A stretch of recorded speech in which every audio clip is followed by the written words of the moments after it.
Monsieur Bola Ahmed Tinubu du Nigeria est dans une situation très tendue, très difficile au Nigeria. Ah oui, Monsieur Bola Tinubu qui était le porte-flambeau des agresseurs du Niger. Bola Tinubu sur lequel la nébuleuse organisation CEDEAO comptait pour mobiliser ses forces armées afin d'aller s'attaquer au pays voisin, le Niger. Monsieur Bola Tinubu est aujourd'hui dans un monde second. Il est dans un état piteux. Mais avant de poursuivre le visionnage de l'émission, laissez-moi vous adresser mes salutations les plus dynamiques. J-Visionnaire, Kanté J-Visionnaire le vrai, c'est ma chaîne YouTube. Je vous invite à vous abonner sur cette chaîne et d'activer la cloche de notification pour ne plus rater mes émissions. Mais aussi, je vous invite, vous qui êtes sur YouTube et qui n'êtes pas encore abonné à ma page Infomonde Facebook, vous savez, depuis plusieurs années maintenant, nous abordons des questions non seulement panafricanistes, mais aussi des questions de la géostratégie et de la géopolitique, notamment le sujet ukrainien. Vous savez, je suis imprégné de ce sujet et je ne cesse de faire des sensibilisations là-dessus et de passer, de décortiquer les informations. Cette fois-ci, nous sommes en Afrique avec M. Bola Tinubu. Vous savez, depuis la semaine dernière, il y a un mouvement gigantesque, n'est-ce pas, de contestation du gouvernement de M. Bola Tinubu, mais aussi le noyau de ce mouvement, c'est contre la vie chère au Nigeria. Oh là là, c'est pas possible, M. Bola Tinubu. Comment alors pouvez-vous comprendre que des gens dans leur pays qui souffrent énormément puissent penser un jour envahir un pays voisin? Monsieur Bola Tinubu, il est nouvellement élu président et puis le problème nigérien est tombé et puis c'est lui qui était le porte-flambeau et là maintenant ça se passe chez lui. La vie est très chère au Nigeria, très chère au Nigeria. Mesdames et messieurs, la première puissance économique africaine, si je ne me trompe pas, c'est le Nigeria, non? Si je ne me trompe pas. Ou bien c'est l'Afrique de l'Ouest.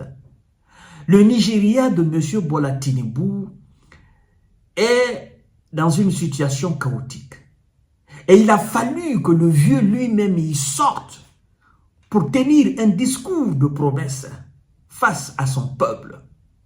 Et je dois vous dire, ce mouvement, c'est au niveau de tous les villages, au niveau de toutes les villes du Nigeria. C'est un mouvement gigantesque.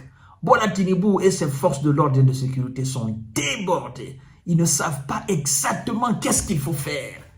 Oui, le jeudi, vendredi, non. Le Nigeria était comme ça. Le Nigeria était comme ça. Les gars disent, mais mon gars, toi tu as dit que tu es prêt à envoyer des milliers de soldats. Tu as dit que tu es prêt à débloquer de l'argent, des millions de dollars pour la nourriture, pour l'équipement, pour la logistique de ces milliers de soldats pour aller déloger M. Abdourahmane Tiani à la tête du Niger. Donne-nous cet argent-là, nous allons manger, man. Qu'est-ce qui ne va pas? Nous, on a faim. La vie est chère. On ne peut pas. Le pétrole est cher. Nous-mêmes, on exploite le pétrole, mais c'est cher chez nous. Il n'y a pas de travail. Nos enfants traînent dans les rues. La criminalité, l'insécurité. Mais M. Bola Tinubu fait quelque chose pour nous. Ça, c'est le cri du cœur du peuple nigérien. Du peuple nigérien. Voilà, mesdames et messieurs. Le président nigérian appelle à la fin des manifestations contre la vie chère. Non, on ne peut pas. Parce qu'on a la bouffe là, ça manque. Ça manque, deuxièmement, mais c'est très cher. Pour se déplacer d'un point A à un point B, à Lagos, à Abuja, c'est terrible. Le transport, on n'en parle pas. Sac de farine, sac de manioc, sac de riz. Hein? Tout est cher au Nigeria. Et donc, le peuple a décidé, dans son entièreté, de se faire entendre. Et du coup, quand c'est comme ça, vous savez, ça met les gouvernements en mal. Lui, il a tenu des promesses de campagne. Oh non, je vais faire ceci. Oh non, je vais faire cela. L'argent va venir en bateau. Hein? La nourriture, c'est gratuit. L'électricité, c'est gratuit. Les soins à l'hôpital, c'est gratuit. L'école sera gratuite. Je vais paver toutes les rues. Au Nigeria, vous n'allez pas voir de poussière. Vous allez manger, jeter le reste dehors. Mais là, c'est pas ça, M. Bola Tinubu. Vous voyez comme quoi les discours de campagne. Le président du Nigeria, Bola Ahmed Tinubu, a appelé dimanche à la fin des manifestations contre la vie chère et mettre un terme aux effusions de sang. Il a indiqué dans un discours télévisé sa première prise de parole publique. Depuis le début des hostilités la semaine dernière, il dit, je cite, M. Bola Tinubu parle maintenant, il dit « Je vous ai entendu clairement, je comprends la douleur et la frustration qui motivent n'est-ce pas, ces manifestations, a indiqué M. Bola Tinubu dans un discours télévisé. Vous comprenez, mais qu'est-ce que vous faites concrètement? Et il va tenir encore une autre promesse. Il dit, je cite, « Je vous assure que notre gouvernement s'engage à écouter et à répondre aux préoccupations de nos concitoyens. » Ben, écoutez, avant que vous dites le gouvernement est prêt à vous écouter le peuple. Le rôle du gouvernement, c'est pas d'écouter. Le rôle du gouvernement, c'est d'agir.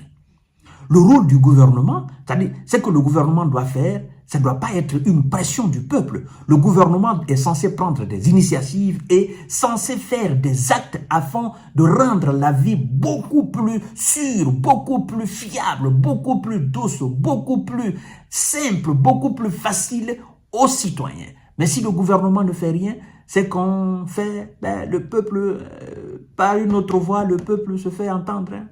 Et c'est ça là.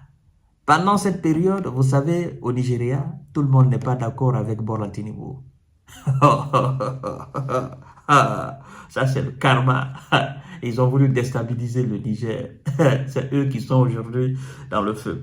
Au total, mesdames et messieurs, on nous apprend que 681 personnes ont été arrêtées lors des 2 journées de manifestation contre la vie chère, jeudi et vendredi, dans tout le pays, a annoncé dans un communiqué.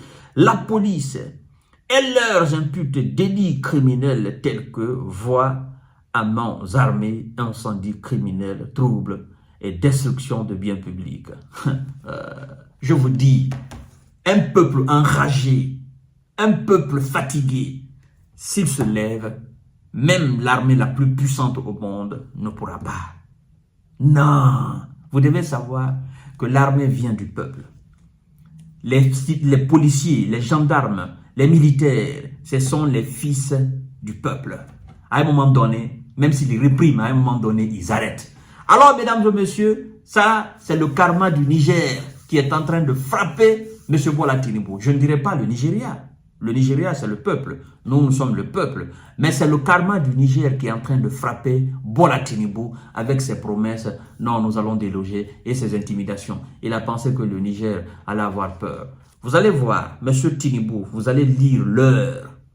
Vous avez dit des promesses, des discours interminables. Vous avez trompé les gens pour être à la tête de l'État. Soit vous êtes capable, vous faites l'affaire du Nigeria, ou vous n'êtes pas capable, vous dégagez. Merci beaucoup. À tout